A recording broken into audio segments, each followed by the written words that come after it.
Selamat datang di seri kuliah Kriptografi 2. Kali ini kita akan membahas mengenai Mathematics of Cryptography 3 tentang primes and related congruent equation. Outline kuliah kita adalah mengenai primes, primality testing, factorization, Chinese remainder theorem, quadratic congruent, dan exponentiation dan logarithm. Nah, kita akan membahas mengenai primes terlebih dahulu. Nah, primes ini sangat terkenal ya, banyak kita bahas terutama untuk pembahasan kriptografi asimetrik.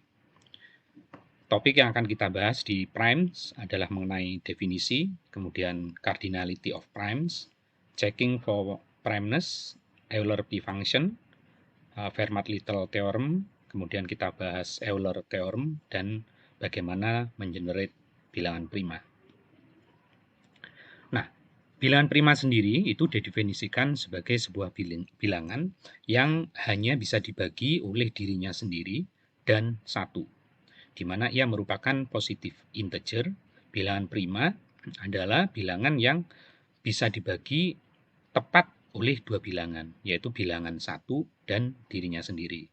Sementara kalau satu bukan prima karena dia hanya punya satu divisor, yaitu dirinya sendiri.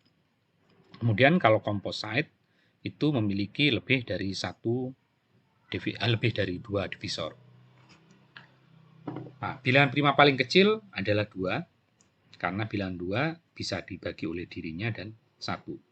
Nah, ini beberapa contoh bilangan prima yang kurang dari 100, misalnya ada 2, 3, 5, 7, 11, 13, 17, dan seterusnya sampai 97. Cardinality dari prime itu adalah sifat unik dari prime ya. Setiap bilangan dalam indeksnya adalah unik seperti integer atau bilangan bulat negatif. Jadi masing-masing bilangan adalah unik. Begitu juga dengan bilangan prima. Nah, kita asumsikan bahwa bilangan prima katakan setnya 2, 3, 5, 7. Nah, bilangan prima itu adalah infinitif jumlahnya. Sehingga misalnya kita definisikan tadi, bilangan prima hanya 2, 3, 5, 7, maka tentu karena bilangan integer itu unlimited, kita selalu bisa memilih bilangan. Misalnya kita bisa milih bilangan prima paling besar, anggap aja nanti 7 tambah 1 pangkat 2 plus 1 sama dengan 65. Nah, 65 ini kalau kita breakdown komposisi faktornya, dia terdiri dari bilangan 5 dan 13. Nah, bilangan 13 ini bukan bilangan prima yang ada di list semula. Sehingga dengan demikian, maka bilangan prima itu pasti lebih dari ini. Begitupun kalau dimasukkan 13, kita akan selalu menemukan bilangan prima baru. Oleh karena itu, maka bilangan prima adalah jumlahnya tidak terbatas, infinite. Nah, berapa jumlah bilangan prima yang lebih kecil atau sama dengan n? Bilangannya adalah ya n dibagi len dari n. Kemudian dia juga lebih kecil dari n dibagi len n dikurangi 1,08366. Jadi kalau misalnya berapa sih bilangan prima yang lebih kecil dari 1 juta? Nah, pendekatannya 1 juta dibagi log natural dari 1 juta itu adalah 72.383. Sementara 1 juta dibagi log natural dari 1 juta dikurangi 1,0836 adalah 78.534. Berarti jumlah bilangan prima itu adalah di antara bilangan ini. Tepatnya kita bisa hitung adalah 78.498. Nah, kalau di MATLAB kita tinggal kita set di MATLAB. Kalau di MATLAB kita tinggal prime 1 juta. Nah, di sini kita lihat katakan data ya. Data sama dengan prime 1 juta. Nah, di sini dilihat bahwa data itu terdiri dari 78.498 bilangan prima. Jadi persis seperti ini. Nah, bagaimana kita mengecek bahwa sebuah bilangan itu adalah prima atau bukan? Nah, cara yang paling sederhana adalah dengan membagi bilangan tersebut dengan bilangan prima yang lebih kecil dari akar dari n. Nah, cara ini sudah kita kenal saat kita sekolah di SMP atau SMA ya. Misalnya, apakah 97 prima? Kita tahu bahwa 97 prima. Nah, kemudian 97 kita akarkan, maka kira-kira yang paling dekat adalah 9. Kemudian prima yang lebih kecil dari 9 adalah 2, 3, 5, 7. Maka 97 kita bagi dengan 2, nggak bisa. Bagi dengan 3, nggak bisa. Bagi dengan 5, nggak bisa. Bagi dengan 7, nggak bisa. Nah, karena dibagi dengan bilangan prima yang lebih kecil dari akar 97 nggak ada yang menghasilkan bilangan integer, maka 97 adalah bilangan prima. Kemudian contoh yang lainnya, misalnya apakah 301 bilangan prima? Maka kita bagi akar dari 300, pembulatan ke bawahnya adalah 17. Berarti 301 kita bagi dengan bilangan prima yang lebih kecil atau sama dengan 17. Itu 2, 3, 5, 7, 11, 13, dan 17. Kita bagi dengan 2, nggak bisa. Kemudian kita bagi dengan 3, nggak bisa. Kita bagi dengan 5, nggak bisa. Tapi kalau dibagi 7, 301 bisa. Berarti 301 bukan bilangan prima. Nah, cara yang lama juga adalah dengan cara mencoret bilangan yang bukan prima. Kita kenal dengan sieve of Eratosthenes. Jadi bilangan mulai dari 2 dan seterusnya, 2, 3, 4 dan seterusnya kita coret.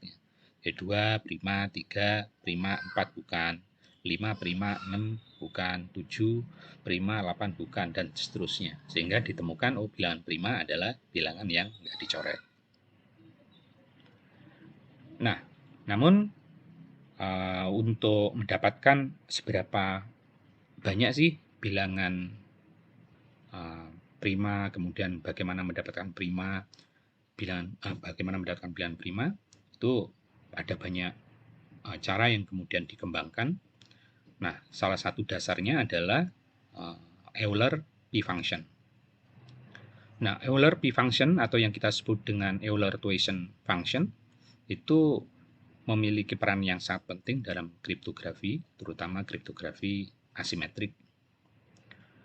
Ini beberapa fakta terkait dengan Euler P-function, yaitu Thiessen function dari 1 adalah 0.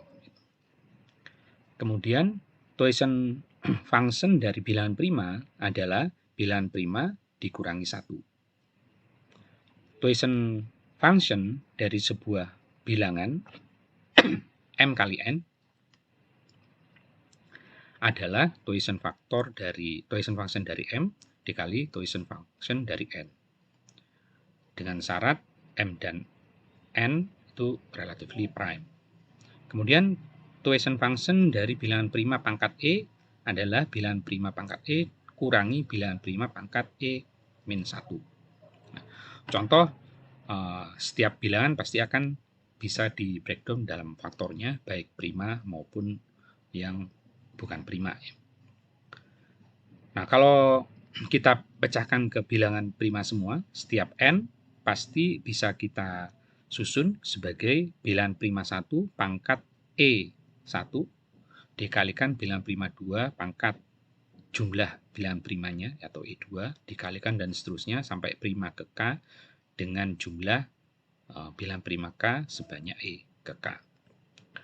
Sehingga bilangan n itu akan memiliki Thiessen function dari n adalah bilangan prima 1 pangkat E1 kurangi P1 pangkat E1 min 1 kali bilangan prima kedua pangkat E2 min bilangan prima kedua pangkat E2 min 1 dan seterusnya sampai prima ke K. Nah, kesulitan untuk menemukan Thiessen function dari n berarti tergantung dari seberapa sulit kita menemukan factorization dari n. Karena semuanya bisa di breakdown dalam faktor-faktor prima dari n. Misalnya kita diminta untuk menyelesaikan berapa sih Thiessen function dari 13. karena 13 faktor prima, kita nggak perlu memecahkannya dalam faktor prima dari 13. Cukup Thousand function dari 13 adalah bilangan 13 min 1 sama dengan 12. Jadi, aturan kedua. Berapa Thousand function dari 10? Nah, berarti kita 10 kita tahu bukan prima, berarti kita harus nyari faktor function primanya dari 10. Thousand function 10 adalah Thousand dari 2 kali Thousand function dari 5. Karena ini adalah faktor dari 10, 2 kali 5, 10. Berarti Thousand function 2, balik lagi ke prima, yang aturan kedua, berarti dia 3 dan 2. 1 dikali Thousand function 5 adalah 4. Sehingga hasilnya adalah 4. Kemudian, berapa Thousand function dari 192168688919. Nah, ini bilangan yang terdiri dari 1, 2, 3, 4, 5, 6, 7, 8, 9, 10, 11, 12. Nah, ini 12 bilangan. Itu kalau kita kalkulasi manual, mencari ini prima atau bukan, balik lagi dengan cara membaginya akar dari ini dibagi seluruh prima. Dan kita nanti bisa menemukan faktornya, tapi dengan coba-coba dan relatif sulit. Apalagi kalau bilangan sebanyak 1024 bit atau 2048 bit. Tentu itu untuk nyari faktornya lebih susah. Nah, kalau di MATLAB kita tinggal nulis di sini berapa sih faktor dari bilangan tersebut. Di MATLAB tinggal faktor dari bilangan tersebut. Nah, kita mendapatkan angka 366173 dan 524803. Nah, di sini. Sehingga Thousand function dari bilangan tersebut adalah Thousand function dari dua bilangan prima penyusun faktornya. Sehingga ini tinggal dikurangi 1, tinggal kurangi 1. Thousand function-nya adalah 192, 167, 79, 7944.